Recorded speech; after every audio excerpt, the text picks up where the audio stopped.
जय श्री कृष्णा। राधे राधे। मैं शिवांगी अपने YouTube चैनल पे आप सबका बहुत बहुत स्वागत करती हूँ।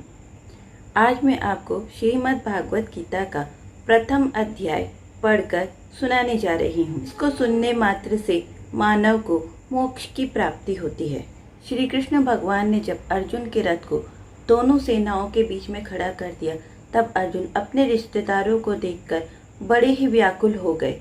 तब उन्होंने श्री कृष्ण भगवान से कहा कि हे मधुसूदन, मैं इन सगे संबंधी लोगों को तीनों लोकों के राज्य के लिए भी नहीं मारना चाहता, फिर पृथ्वी का तो कहना ही क्या। फ्रेंड्स, अगर आपने प्रथम अध्याय का महात्मन अभी तक नहीं सुना है तो आप इसका महात्मन जरूर सुने।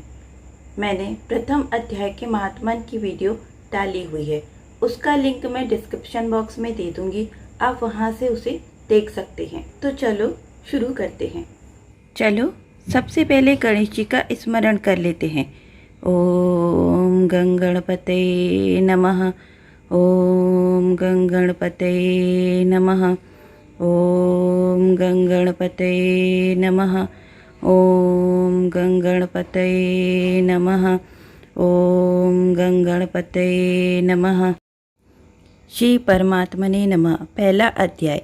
धृतराष्ट्र बोले, हे संजय, धर्म भूमि कुरुक्षेत्र में इकट्ठे हुए युद्ध की इच्छा वाले मेरे और पांडु के पुत्रों ने क्या किया।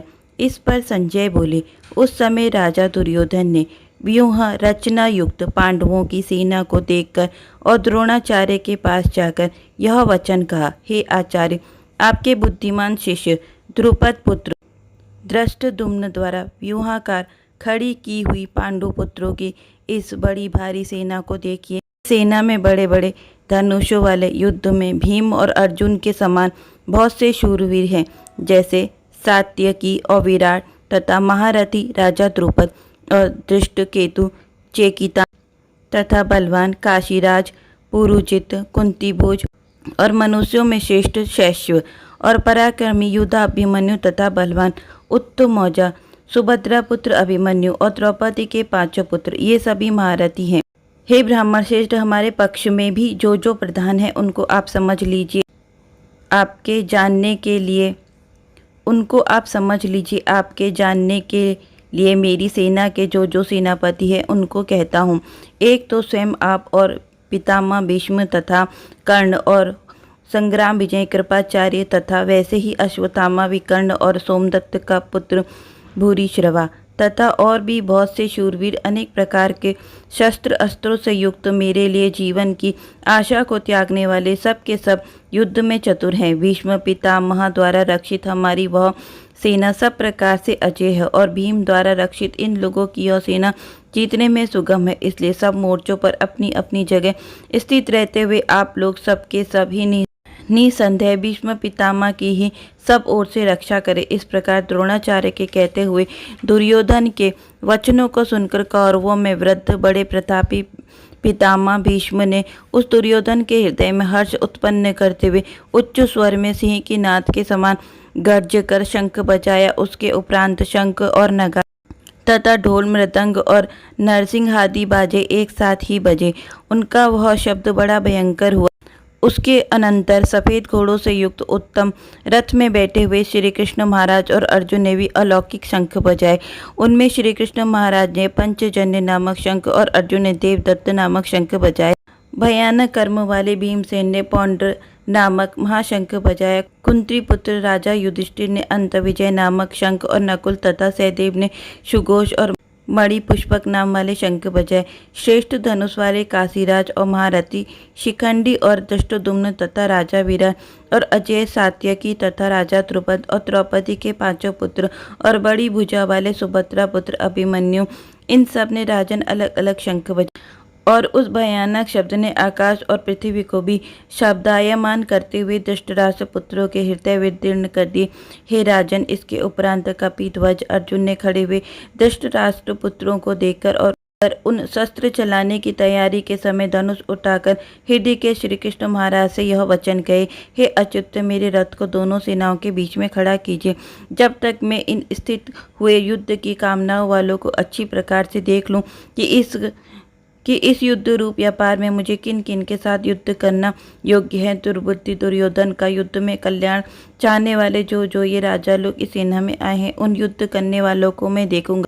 संजय बोले, हे धृष्टराज, अर्जुन द्वारा इस प्रकार कहे हुए महाराज श्री कृष्ण ने दोनों सेनाओं के बीच में भीष्म और द्रोणाचार्य के सामने और संपूर्ण राजाओं के सामने उत्तम रथ को खड़ा करके ऐसा कहा कि हे पार्थ, इन इकट्ठे किए हुए कौरवों को देख। उसके उपरांत प्रथापुत्र अर्जुन ने उन दोनों ही सेनाओं में स्थित हुए पिता के भाइयों को, पितामहों को, आचार्यों को, मामों को, भाइयों को, पुत्रों को, पौत्रों को तथा मित्रों को, ससुरों को और सुहृदों को भी देखा। इस प्रकार उन खड़े हुए संपूर्ण बंधुओं को देखकर वे अत्यंत करुणा से युक्त हुए। कुंती पुत्र अर्जुन शोक करते हुए बोले, हे कृष्ण, इस युद्ध की इच्छा वाले खड़े हुए स्वजन समुदाय को देखकर मेरे अंग शिथिल हुए जाते हैं और मुख भी सूख जाता है और शरीर में कंप तथा रोमांच होता है तथा हाथ से गांडीव धनुष गिरता है और त्वचा भी बहुत जलती है तथा मेरा मन भ्रमित सा हो रहा है, इसलिए मैं खड़ा रहने को भी समर्थ नहीं हूँ। हे केशव, लक्षणों के विपरीत ही देखता हूँ तथा युद्ध में अपने कुल को मारकर कल्याण भी नहीं देख।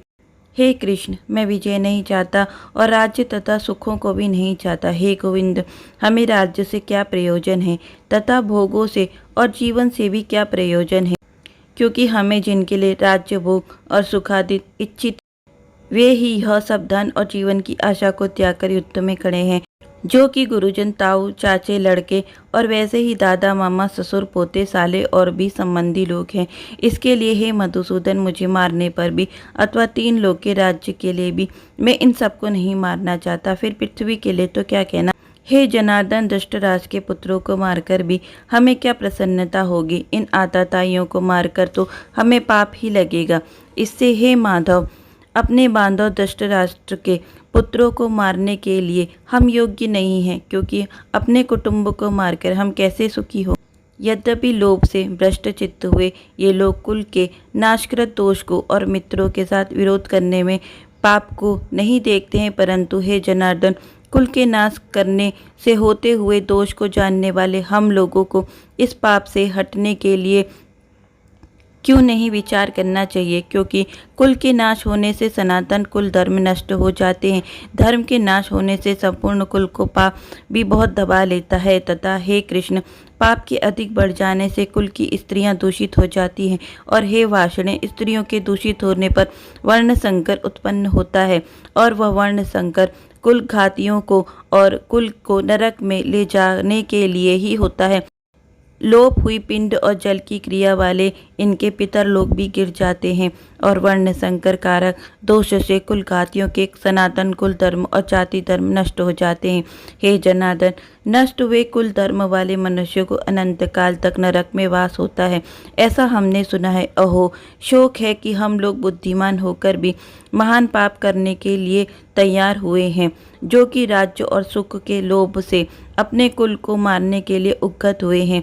यदि मुझे शस्त्र रहित न सामना करने वाले शस्त्रधारी धृतराष्ट्र के पुत्र रण में मारे तो वह मारना भी मेरे लिए अति कल्याणकारक होगा। संजय बोले, रणभूमि में शोक से उद्विग्न मन वाले अर्जुन इस प्रकार कहकर बाण सहित धनुष को त्याग कर रथ के पिछले भाग में बैठ गए हैं। इस प्रकार श्रीमद् भागवत रूपी उपनिषद एवं ब्रह्म विद्या तथा योग शास्त्र विषयक श्री कृष्ण और अर्जुन के संवाद में अर्जुन विषाद योग नामक पहला अध्याय पूरा हुआ।